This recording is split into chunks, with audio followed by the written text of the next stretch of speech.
দর্শক সবাইকে স্বাগত জানাচ্ছি আমাদের ক্রিক ফ্রেঞ্জি নিয়মিত আয়োজনে। আমরা ছেলেদের বিপিএল নিয়ে মোটামুটি আলোচনা করছি, সবসময় কথা বলছি, বা অন্যান্য যে ব্যাপারগুলো যখন কথা বলা প্রয়োজন মনে হয়েছে সেই ব্যাপারগুলো তো অবশ্যই আমরা কথা বলেছি, কিন্তু আমরা আজকে একটু মেয়েদের ক্রিকেট নিয়ে কথা বলবো। সেটা একটা বড় কারণ যে আপনারা নিশ্চয় জেনে গেছেন ইতিমধ্যে যে প্রথমবারের মতো নারী বিপিএল শুরু হতে যাচ্ছে।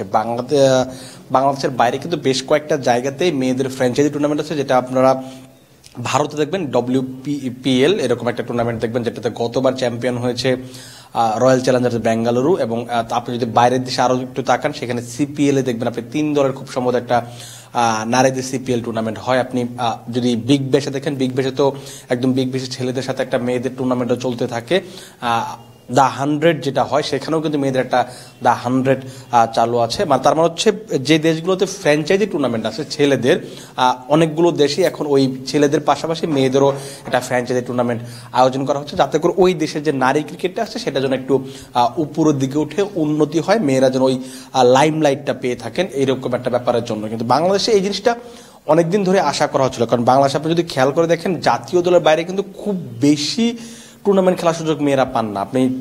আপনার বোনাসের মাঝখানে কয়েকটা মৌসুম আমরা DPL খেলতে দেখেছি, এটা দিনকে দিন একটু জনপ্রিয়তা পাচ্ছে আস্তে আস্তে করে, কারণ মানুষের এখন আসলে ওইটার দিকে ফোকাস। কারণ মেয়েরা কিন্তু কয়েক বছরে কিন্তু বেশ মোটামুটি সাফল্য পাচ্ছে না, হ্যাঁ কোনো ট্রফি পাননি, কিন্তু দ্বিপাক্ষিক সিরিজে কিন্তু টুকটাক করে সাফল্য আসতে শুরু করেছে এবং বড় মঞ্চে গিয়ে ওই পারফরমেন্সের ধারাবাহিকতা ধরে রাখার চেষ্টা করছেন, যার ফলে কিন্তু ওই যে গণমাধ্যম বলুন, মানুষের কথা বলুন, সবাই কিন্তু মেয়েদের ক্রিকেটে ফোকাস করতে শুরু করেছে। আপনার যদি মনে থাকে লাস্ট কয়েকদিন আগে 4টা দল নিয়ে কিন্তু একটা BCL টুর্নামেন্ট হয়েছে এবং 3 দিনের টুর্নামেন্ট হয়েছে। সেটার একটা বড় কারণ হচ্ছে যে মেয়েদেরকে টেস্ট ক্রিকেটে যেন প্রবেশ করানো যায়, যেহেতু এখনো মর্যাদা আছে এবং শুধুমাত্র মেয়েদের ওই ঘরোয়া ক্রিকেট কাঠামো না থাকার কারণে কিন্তু এখন পর্যন্ত মেয়েরা টেস্ট ক্রিকেট খেলতে পারছে না। ওই যেটা ফ্র্যাঞ্চাইজির কথা বলছিলাম, যে এই বিভিন্ন দেশে ফ্র্যাঞ্চাইজি টুর্নামেন্ট আছে, এটার একটা চাহিদা বাংলাদেশেও ছিল। সবসময় বলা হতো যে এরকম একটা যদি ছেলেদের মধ্যে টুর্নামেন্ট থাকে তাহলে মেয়েদের ক্রিকেটটা বা বিশেষ করে T20 ক্রিকেটের একটা যে উন্নতির গ্রাফ, সেটা গ্রাফটা উপরের দিকে নিয়ে যাওয়া সম্ভব। কিন্তু এইটা কিন্তু অনেকদিন ধরে চাওয়ার ফলেও হচ্ছে না। গত বোর্ড সভাপতি যিনি ছিলেন নাজমুল হাসান পাপন, তিনিও বেশ কয়েকবার মিডিয়াতে একদম খোলাসা করে বলেছেন যে তিনি নিগার সুলতানা জ্যোতিদের সঙ্গে কথা বলেছেন, তিনি চাচ্ছেন যেরকম একটা যদি টুর্নামেন্ট আয়োজন করা হয়, কিন্তু এটার জন্য একটা ফ্র্যাঞ্চাইজি বেস, যেহেতু একটা টুর্নামেন্ট হবে, বেস্ট একটা টুর্নামেন্ট হবে, সেও ফ্র্যাঞ্চাইজিতে আগ্রহের একটা ব্যাপার থাকে।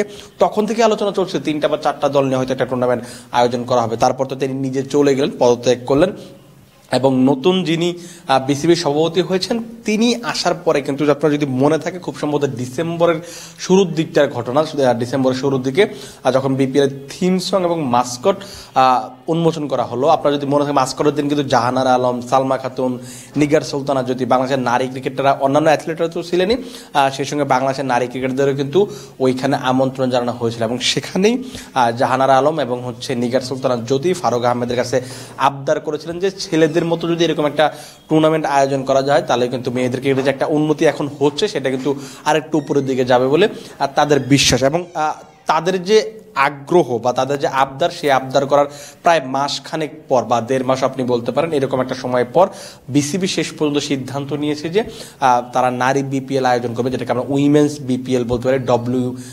WBPL এরকম একটা আপনি টার্ম ব্যবহার করতে পারেন। এবং যেটা হচ্ছে যে সেটা এই যে ছেলেদের BPL তার আগেই শুরু হচ্ছে, এবং যেটা প্ল্যান আপাতত মেয়েদের এবং ছেলেদের BPL এর যে প্ল্যানটা, সেটা হচ্ছে যে ছেলেদের BPL শুরুর শেষের পরই মেয়েদের BPLটা হবে, এবং তারপরে হচ্ছে ঢাকা প্রিমিয়ারটা শুরু হবে, ছেলেদের ঢাকা প্রিমিয়ারটা শুরু হবে, যাতে কোনো একটা টুর্নামেন্টের সাথে ক্ল্যাশ না করে। কারণ আপনি যখন একটা টুর্নামেন্ট ক্ল্যাশ করবে তখন আপনি সেই লাইমলাইটটা পাবেন না, সেই ফোকাসটা সবসময় আপনি পাবেন না। কারণ আপনি যে মেয়েদের BPL এর সময় যদি আপনার ঢাকা প্রিমিয়ার লিগ চলে, তখন কিন্তু অবশ্যই ঢাকা প্রিমিয়ার লিগ কভার করার জন্য সাংবাদিকরা ছোটাছুটি করবেন, তখন আসলে মেয়েদের এই ক্রিকেটটা সেই লাইমলাইটে আসতে পারবে না। সেই কারণে কিন্তু ওই যে গ্যাপটা থাকবে, যেহেতু BPL শেষ হবে হচ্ছে ছেলেদের BPL শেষ হবে 7 তারিখে, তারপর আবার মার্চের প্রথম সপ্তাহে ছেলেদের যে ঢাকা প্রিমিয়ার লিগটা সেটা অনুষ্ঠিত হবে, তার মানে মাঝে 1 মাস গ্যাপ আছে। সেই মাঝে যতটুকু জানা যাচ্ছে ফেব্রুয়ারির মাঝামাঝি যে সময়টা, খুব সম্ভবত 19 বা 20 ফেব্রুয়ারি থেকে টুর্নামেন্টটা চালু করার কথা আছে, এবং সেখানে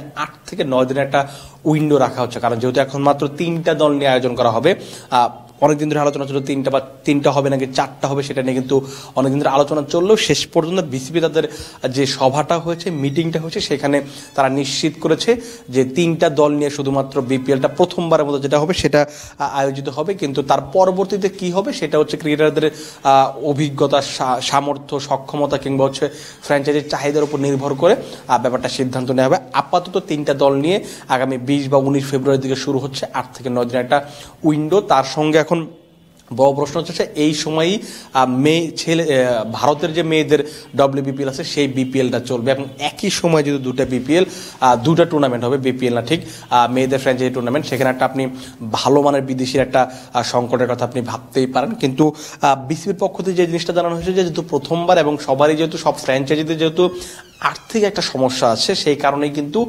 তারা চাচ্ছেন না যে এই মুহূর্তে 4টা বিদেশি নিয়েই খেলতে হবে এরকম একটা নিয়ম করার জন্য। এখন আমরা আসলে শিওর না যে কতগুলো বিদেশি নিয়ে খেলা হবে নাকি বিদেশি ছাড়াই খেলা হবে, সেটাও আসলে ক্লিয়ার না এখনো। কারণ নাজমুল আহমেদ ফাহিম যে জিনিসটা বলেছেন যে দেশের মেয়েদের সুযোগ বাড়িয়ে দিতে হবে, এমনও হতে পারে যে কোনো বিদেশি রাখা হচ্ছে না, আবার হতেও পারে 2জন করে বিদেশি খেলানোর সুযোগ করে দেওয়া হচ্ছে।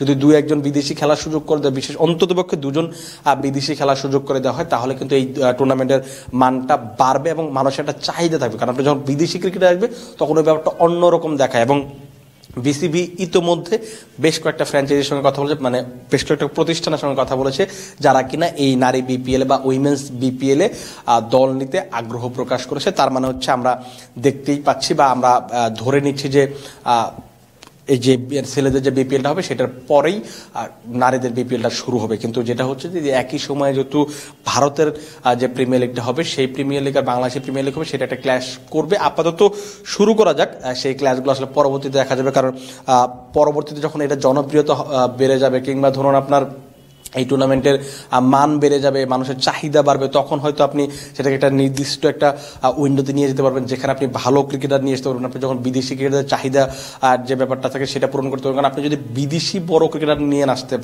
পারেন তাহলে আসলে ফ্র্যাঞ্চাইজি টুর্নামেন্ট করে কোনো লাভ হবে না। কারণ আলটিমেটলি সবাই তো আসলে ওই বড় বিদেশি যারা বড় ক্রিকেটার তাদের সঙ্গে খেলে তো শিখতে হবে। কারণ আপনি তো এই যে এখন যদি আপনি খেয়াল করে দেখেন যে এখন ডিপিএল, বিসিএল বা এই টুর্নামেন্টগুলো কিন্তু দেশিরা খেলছে।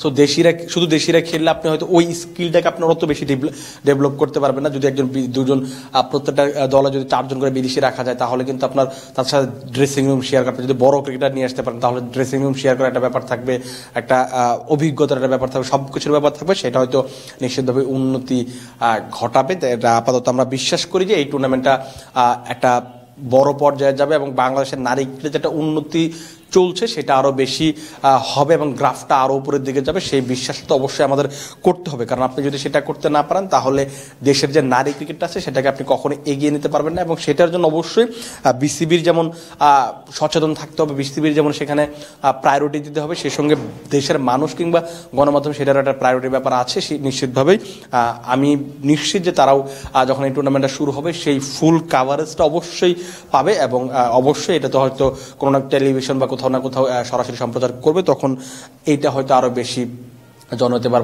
জনপ্রিয়তা বাড়বে।